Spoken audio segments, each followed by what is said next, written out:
Bonjour et bienvenue sur le podcast du pouvoir d'achat et de conseil anti-crise, PAEF.live. Je suis Edouard Daoud, animateur et coach en finances personnelles. Quel plaisir d'accueillir Bassem Mejri, dirigeant et fondateur des éditions Frégate, spécialisé dans les finances personnelles. Éditeur du best-seller The Millionaire Next Door, les surprenants secrets des riches américains, record absolu avec plus de 3 millions de ventes. Bonjour Bassem Mejri. Je te propose de te présenter.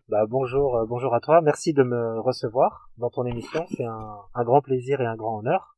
Alors moi, à la base, je suis professeur et en fait, je suis un grand lecteur d'ouvrages de finances personnelles à titre privé. Et donc, au cours de mon parcours de lecture, je suis tombé sur ce livre-là, en fait, que je souhaitais lire en français, et qui malheureusement n'était pas disponible en français. Et donc un petit peu au culot, un petit peu à l'audace, j'y ai vu une opportunité business, mais pas que, aussi une opportunité de donner la chance au public francophone de pouvoir découvrir ce classique des finances personnelles. Et donc j'ai pu contacter la maison d'édition américaine qui m'avait indiqué très clairement que les droits étaient disponibles en fait. Et donc j'ai saisi l'occasion qui m'était présentée en fait. Très bien, Bassem Mejri. Tu vas presque devancer dans ma prochaine question. Okay. Dis-nous pourquoi tu as acquis les droits de Millionaire Next Door, les surprenants secrets des riches américains. Comment as-tu connu le livre? Alors j'ai connu le livre donc par un parcours de lecture, parce que je lis beaucoup de livres de finances personnelles. C'est vraiment une passion personnelle de pouvoir percer le secret un petit peu des riches, qu'ils soient américains ou pas. En fait, c'est pas là l'essentiel. C'est vraiment de percer un peu le secret de cette mentalité et de comprendre comment font les gens qui ont eu la chance de pouvoir accéder à la liberté financière, à l'indépendance financière. Et donc voilà, c'est un classique. Alors moi je suis très branché personnellement sur la culture américaine, que ce soit à travers les séries, la musique et tout. Donc j'ai découvert Millionaire Next Door un peu dans des recherches sur internet, sur le web. Il revenait régulièrement sur Instagram, je le voyais dans les classements des top 10, top 5, parfois top 3. Et donc moi personnellement, je le mets au même niveau que Père riche, Père pauvre de Robert Kiyosaki, qui est aussi un classique qui se vend énormément et qui a eu un grand retentissement auprès du public à travers le monde entier, mais également francophone. Et donc voilà, je voulais en fait, c'est comme, si tu veux, c'est comme rétablir une espèce d'injustice. Le livre était laissé pour compte, donc je me suis dit bon, avec mes moyens, avec ma force de persuasion, je vais lui donner peut-être une chance d'exister et je vais le mettre à la disposition du public français et francophone. Très bien. Donc j'ai bien aimé le passage de rétablir un petit peu l'injustice et un côté un petit peu Robin des Bois. Donc alors en France, on a connu une période très compliquée avec les gilets jaunes qui a révélé au grand public le problème du pouvoir d'achat. Est-ce que c'est pas un peu provocateur de recommander un livre sur la vie des millionnaires? Non, pas du tout. Alors déjà, il faut pas avoir les millionnaires comme étant une sorte de société secrète ou des gens qui sont totalement des extraterrestres. Au contraire, le livre Millionaire Next Door, malgré son titre, il est là pour dire qu'en fait être millionnaire c'est un processus en fait qui peut être naturel. C'est juste un processus d'acquisition, d'accumulation de richesses et de patrimoine, et c'est vraiment possible pour toute personne en fait. Alors la chose, c'est que plus on commence tôt dans sa vie, plus on a de la chance de devenir millionnaire tôt, et plus on commence tard, plus on décale l'échéance. Mais c'est vraiment quelque chose qui est vraiment faisable. Et le livre, il est là justement pour briser un petit peu ce complexe, pour dire qu'en fait, être millionnaire, c'est vraiment quelque chose de presque anodin. Très bien. Alors, le livre fourmille un petit peu d'anecdotes sur la vie des millionnaires, mais si on devait en garder un seul, ça serait lequel? Raconte-nous un petit peu ce qui t'a marqué à la lecture de ce livre. Alors, il y a énormément de choses qui m'ont marqué à la lecture de ce livre. Je dirais que il y aura beaucoup d'anecdotes à raconter. Je vais en raconter une tout de suite, mais avant de raconter l'anecdote en question, c'est plus l'état d'esprit du livre qui m'a touché. Et c'était vraiment le message du livre, c'est que devenir millionnaire, en fait, c'est quelque chose de vraiment réalisable, quoi. Alors, concernant l'anecdote en question qui m'a marqué, c'est l'histoire d'un Texan, d'un riche propriétaire au Texas, en fait, qui avait une société de location de mobil-home aux États-Unis.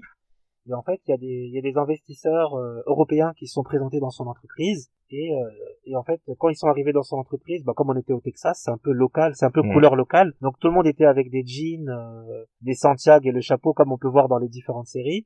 Et en fait, les investisseurs européens et japonais ont pas pu faire déjà la différence entre les employés, les patrons.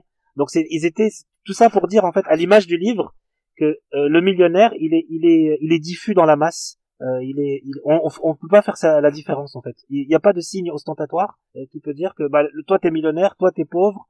Il y a pas ce côté-là. Déjà ça c'est le premier versant de l'histoire. Et une fois après, bon, les investisseurs ont pu trouver quand même le bureau du directeur qui était habillé exactement. J'insiste encore une fois comme ses salariés. Et les investisseurs européens et japonais ils lui ont dit mais pourquoi comme ça on peut pas faire la différence, il y a même pas une cravate, il y a même pas un signe distinctif. Et ce que leur a répondu cet entrepreneur, ce patron, il leur a dit un proverbe en fait américain qui dit celui, en fait, comme c'est référence au Texas, il leur a dit celui qui a un grand chapeau ne peut pas avoir de bétail. donc ça veut dire que celui qui veut trop entre guillemets se pavaner, et il peut pas investir sur son fonds de roulement, sur l'acquisition de biens qui vont lui permettre de prospérer. Très bien. En fait, là, on est un petit peu rentré dans le cœur du sujet, les valeurs. Donc, il est question de mode de vie des riches. On dit que les millionnaires ont un mode de vie normal dans le livre. Quelles sont les 7 valeurs, en fait, justement, de ce livre? Les 7 valeurs de ce livre, alors tout d'abord, le millionnaire est quelqu'un, malgré la croyance populaire ou médiatique, le millionnaire est quelqu'un de très simple, malgré ce qu'on veut bien nous vendre dans les médias. C'est quelqu'un d'économe, c'est quelqu'un qui passe du temps à faire son budget en amont de ses dépenses. Donc, il visualise déjà les mouvements financiers avant qu'ils aient pu avoir lieu, se présenter. Donc, il est capable de gérer sa trésorerie en temps réel. C'est quelqu'un qui a une compagne qui est comme lui économe, ou si c'est une femme qui a un compagnon qui est économe. Donc c'est l'esprit du couple qui est frugal, d'accord, parce que si on a une personne avec qui on vit et qui est pas sur la même longueur d'onde là-dessus, il ou elle va juste nous faire les poches et puis notre budget va tomber à l'eau en fait. Voilà. Justement, nos éditeurs en fait, les éditeurs du PAEF sont des familles en quête d'améliorer leur pouvoir d'achat. Oui. En quoi aujourd'hui en fait Millionaire Next Door peut être une solution pour ces familles? Alors pour moi c'est une solution parce que c'est un livre qui apporte tellement. Donc en fait le livre va leur donner va les éduquer, va les rééduquer financièrement, parce que en général sur ces questions d'argent, comme ce sont des questions qui sont assez intimes, assez personnelles, ce sont les valeurs en général qui ont été transmises par nos parents ou par nos grands-parents, enfin par notre famille quoi en général. Et en fait, le livre va venir un petit peu court-circuiter un peu les schémas qu'on a reçus de nos parents et notre famille au sens plus large. Et il va instaurer un nouveau logiciel, un nouveau système d'exploitation qui va nous donner une marge de manœuvre pour dire, écoutez, moi je sais que pour m'enrichir, je dois d'abord épargner, je dois d'abord économiser, ensuite je vais investir, et ensuite je vais pouvoir récupérer les fruits de mon investissement dans un troisième temps. Donc ça nous rééduque, ça nous donne le chemin. Il y a tellement d'exemples dans le livre où les gens partent de zéro et arrive à constituer un patrimoine qui est intéressant. On se dit à la fin en fermant le livre, on dit c'est possible, moi aussi je peux le faire. Oui, en parlant de logiciel à jour. Alors, contrairement aux ouvrages de gourou, ou contrairement aux ouvrages de la littérature sur les finances personnelles, le Millionaire Next Door est le fruit de 20 ans de recherche universitaire sur les finances perso. On est à 1000 lieues d'influenceurs surfant sur les stories. On est à 1000 lieues d'influenceurs qui se saisissent du sujet pour faire un petit peu de buzz. En quoi les conseils sont toujours d'actualité pour un livre qui est édité pour la première fois en 96? Alors en fait, si tu veux, la vérité, une vérité, elle reste toujours vérité en fait. Elle change pas parce que les années changent. Si je prends un mantra très simple, traite les autres comme toi-même tu souhaiterais être traité. Ça c'est pas quelque chose qui va changer dans le temps. C'est pas parce qu'il y a eu 20 ans ou 1000 ans ou 2000 ans qui sont passés que cette vérité-là va changer. Donc le livre en fait en lui-même, ce que j'apprécie dans ce livre-là, c'est que c'est pas la parole d'une personne, d'un gourou. C'est pas l'expérience d'un individu. Ce sont 2 universitaires qui sont Thomas J. Stanley et William Danko, qui ont fait un questionnaire de un questionnaire composé de 250 questions. Et en fait, avant de faire le questionnaire, en fait, il y a un processus où ils ont réussi à repérer où les millionnaires vivaient aux États-Unis. C'est-à-dire qu'ils ont fait une espèce de géolocalisation avant l'heure, parce qu'on était aux prémices d'Internet. Ils ont fait une géolocalisation en se basant sur des données fiscales, patrimoniales, et la première chose qu'ils se sont rendus compte quand ils ont fait cette géolocalisation, c'est ce que révèle, donc je spoil un tout petit peu le livre, mais pas beaucoup. Pas beaucoup, oui. Pas beaucoup. C'est qu'en fait, ils se sont rendus compte que les millionnaires aux États-Unis et ailleurs dans le monde ne vivaient pas forcément dans les quartiers chics. Ils étaient pas forcément à Beverly Hills ou au centre de New York. Ils étaient souvent dans des villes moyennes, fondues dans la masse. Et en fait, le fait d'avoir un niveau de vie de la classe moyenne, était un levier pour eux pour engranger encore plus de patrimoine et de l'investir. Alors, très intéressant, Bassem, dans l'imaginaire popularisé par Hollywood et les médias, les millionnaires, en fait, on les voit bling-bling avec un patrimoine important, accumulant des richesses. Est-ce que les millionnaires sont des nantis ou plutôt des self-made men? Alors, le livre encore, qui est basé sur des données statistiques, chiffrées, qui est une étude sociologique, comme tu l'as dit, nous prouve que, à plus de 80%, les millionnaires actuellement dans le monde, et aux États-Unis plus particulièrement, sont à 80% des gens qui se sont faits tout seuls. Alors effectivement, le livre n'est pas là pour dire qu'il n'existe pas d'héritiers, il existe des héritiers, ce qui est tout à fait logique parce que les gens transmettent à leurs enfants, à leurs petits-enfants, mais dans 8 cas sur 10, ce sont des gens qui sont partis, je veux pas dire de zéro, mais presque, et qui ont réussi à se faire tout seuls. Donc c'est un petit peu le mythe du rêve américain. Là, nous faisons face en fait à un contexte de crise sanitaire couplé d'une crise économique. Est-ce qu'il est encore possible de devenir millionnaire, de devenir riche? Alors la réponse est oui. Je dirais même plus qu'avant, parce qu'il y a encore plus d'opportunités, il y a encore plus de chances de le devenir. Le monde est connecté d'une façon globale grâce à Internet. La question, est-ce que je suis prêt à prendre le risque? Est-ce que je suis prêt à saisir ma chance? Est-ce que je vais savoir fructifier les opportunités qui se présentent à moi ou non? Donc je dirais en 2021 et pour le futur, pour les 10, 15, 20 prochaines années, malgré, je sais qu'il y a une crise sanitaire, elle est très profonde, il y a une crise économique qui est également très profonde, mais à côté de ça, je veux signaler à tous les auditeurs, à tout l'auditoire et à toute l'audience qu'il existe à côté de ça des opportunités qui sont maintenant mondialisées, elles sont globales. Choisissez juste un domaine qui vous parle, qui fait partie de votre passion, dans lequel vous pouvez investir d'abord petit et puis grossir au fur et à mesure, et voilà. Alors, je parle plutôt à titre personnel, mais l'auditoire ou l'audience en fait du podcast PAEF.live va sans doute se reconnaître. J'ai consulté mon compte en banque ce matin. Il reste 80 € pour finir le mois. Est-ce que devenir millionnaire veut toujours dire quelque chose? Est-ce que faut-il vivre aujourd'hui dans un hôtel particulier? Non, on n'est pas obligé de vivre dans un hôtel particulier déjà. Comme le livre l'indique, comme Millionnaire Next Door l'indique, les riches, entre guillemets, je mets des gros guillemets parce que ça veut tout dire, ça veut rien dire. On va dire les gens qui ont accédé à la liberté financière ne vivent pas dans des endroits riches, ne vivent pas dans des quartiers chics. Ils n'ont pas un niveau de vie élevé. Ils n'ont pas 52 voitures. Ils ont en général un véhicule, maximum un véhicule pour monsieur et pour madame, et ça s'arrête là, pas plus. C'est-à-dire qu'ils essayent de compresser au maximum leurs dépenses.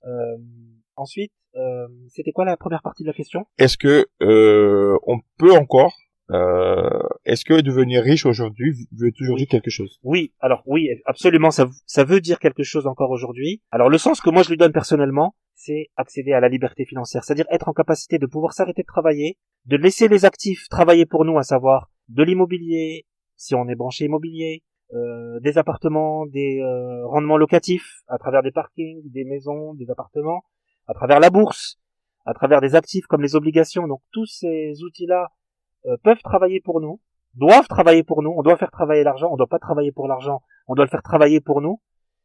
Et donc oui, ça a un sens, à condition que nous on lui donne un sens. Et le sens qu'on peut lui donner, c'est que ça doit nous libérer du salariat. C'est ça l'objectif de l'argent. C'est qu'on ne doit pas être obligé le lundi à 8h ou le mardi à 7h de pouvoir se réveiller, de se dire bon, voilà, il me reste 80 €, j'ai tant de factures à payer avant la fin du mois, je vais rentrer dans le rouge, je vais devoir envoyer un mail à mon conseiller bancaire pour qu'il me débloque une petite surface de financière pour finir le mois.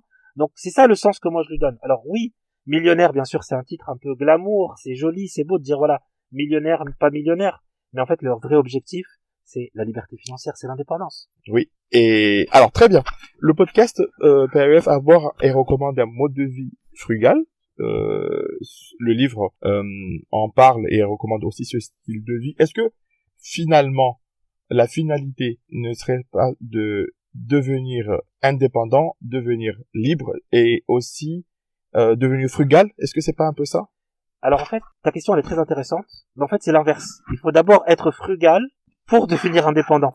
C'est pas le fait d'être indépendant qui va faire de nous des gens frugaux. C'est la frugalité et le fait d'être économe, c'est la condition sine qua non qu'on doit placer avant. C'est la première partie du wagon, si tu veux. D'accord? C'est comme si quelqu'un il voulait être hyper musclé, hyper sportif.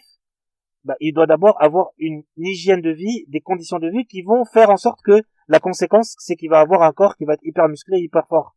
C'est pas, Tu vois, donc au début, il faut être frugal, économe, et ensuite on va pouvoir retirer les fruits de ça.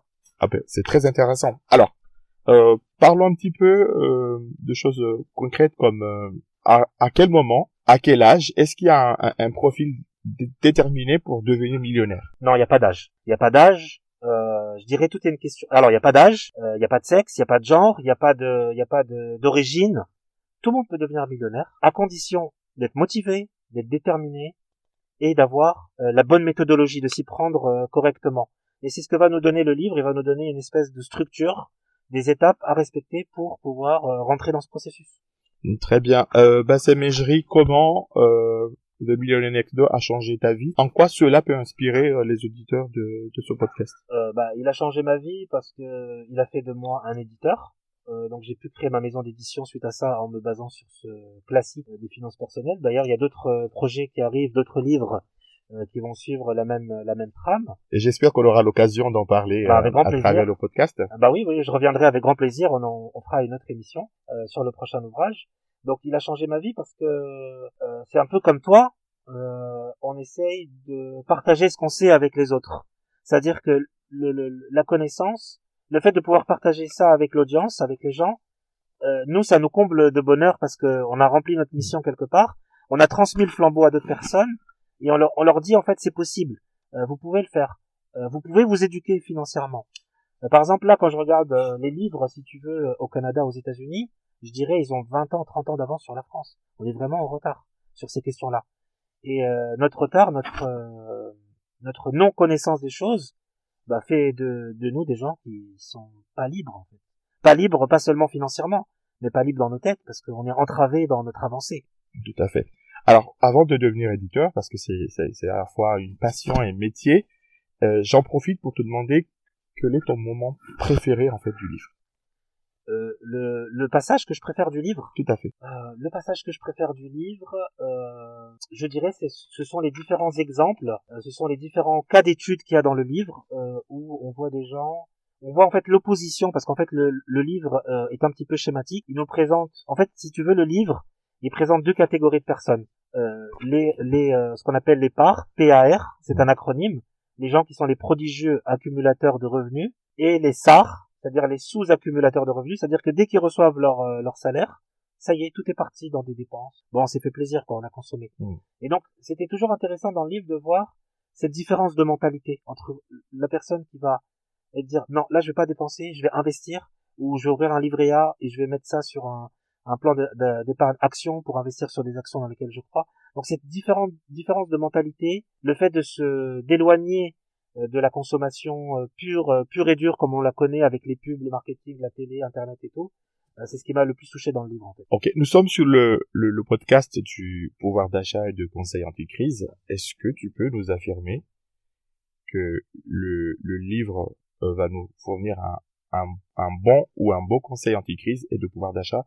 Est-ce que c'est un bel investissement d'acheter ce livre? Alors, le livre actuellement, le livre vaut 25 €, 24,99 € si je peux être précis. Ce qu'il faut savoir, c'est que c'est le fruit de 20 ans de travail des deux universitaires, donc Thomas J. Stanley et William Danko, qui l'ont écrit. Et eux-mêmes dans le livre indiquent en fait que la valeur du livre, elle vaut plus de $1 million. Ils l'ont estimé à plus d'$1 million en termes de connaissances, de savoir, de contenu, de richesse de contenu. Moi personnellement, je l'estime à $5 millions. Maintenant, avec le temps qui est passé, et que le fait que la valeur de leur savoir a été validée et prouvée. Juste un mot sur le livre rapidement. Il a le record, tu l'as dit au début, il a le record de semaine numéro 1 au New York Times.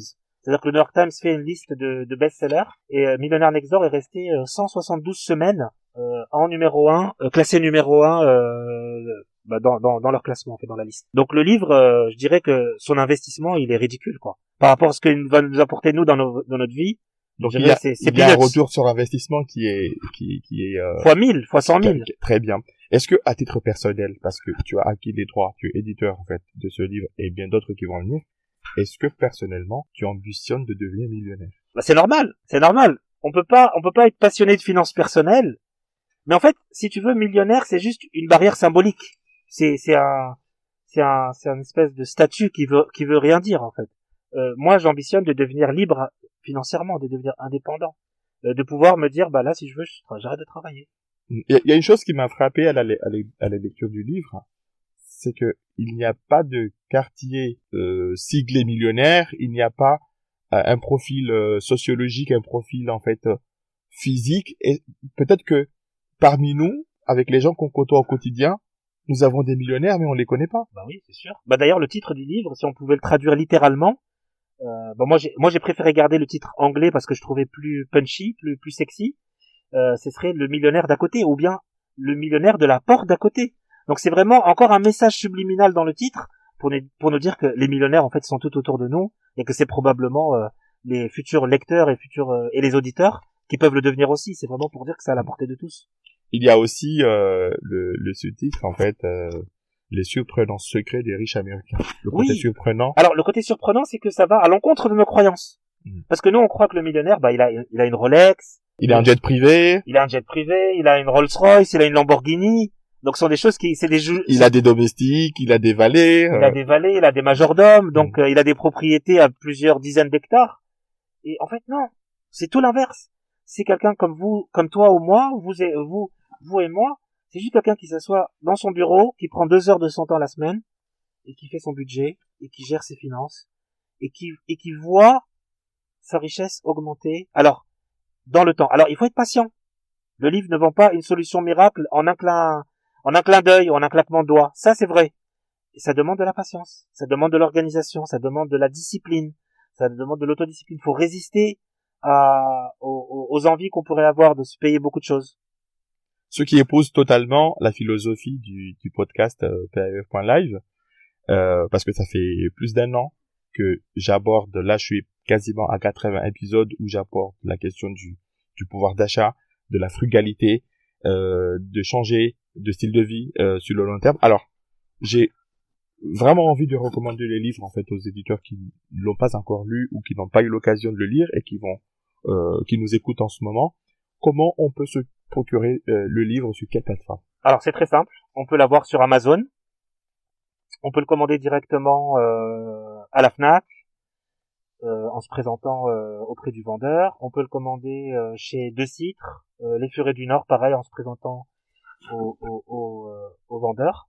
Le livre il est disponible dans les bases de données, donc ils peuvent le commander, on le reçoit sous 48 heures, ou on peut le commander dans n'importe quelle librairie de France et de Navarre.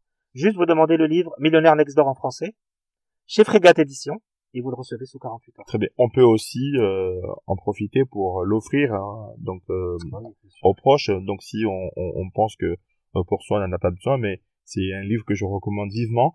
Donc merci Bassem Mejri pour ton temps. Merci pour les solutions et les informations que tu nous as apportées en fait et que tu as apportées aux éditeurs de podcast. Je recommande de retrouver l'interview qui sera disponible sur tous les réseaux sociaux, également YouTube, le blog en fait du site. Et je vous recommande d'aller très vite vous procurer en fait le livre. C'est le livre en fait à lire à cette fin d'hiver et au printemps, pour bien préparer la rentrée. N'hésitez surtout pas à en parler autour de vous, à partager l'interview, mais aussi à partager cet épisode qui permettrait aussi à chacun de comprendre que devenir millionnaire, ce n'est pas ce que l'on croit. On peut commencer à tout âge, on peut être issu des milieux aisés ou pas aisés, mais c'est la volonté, c'est en changeant, c'est en faisant sa propre révolution qu'on va accéder à la liberté, qu'on va accéder à l'indépendance financière. Donc le but et la fin en soi n'est pas d'être nanti, mais c'est de pouvoir être libre, ne pas être obligé de travailler toute la journée. Merci pour ton temps. J'espère que nos auditeurs en fait pourront nous laisser leurs commentaires, pourront nous faire des retours et aller aussi laisser des recommandations sur Google, notamment sur le livre. Merci à toi. Merci et infiniment. je te dis à très bientôt. À très bientôt. Merci beaucoup.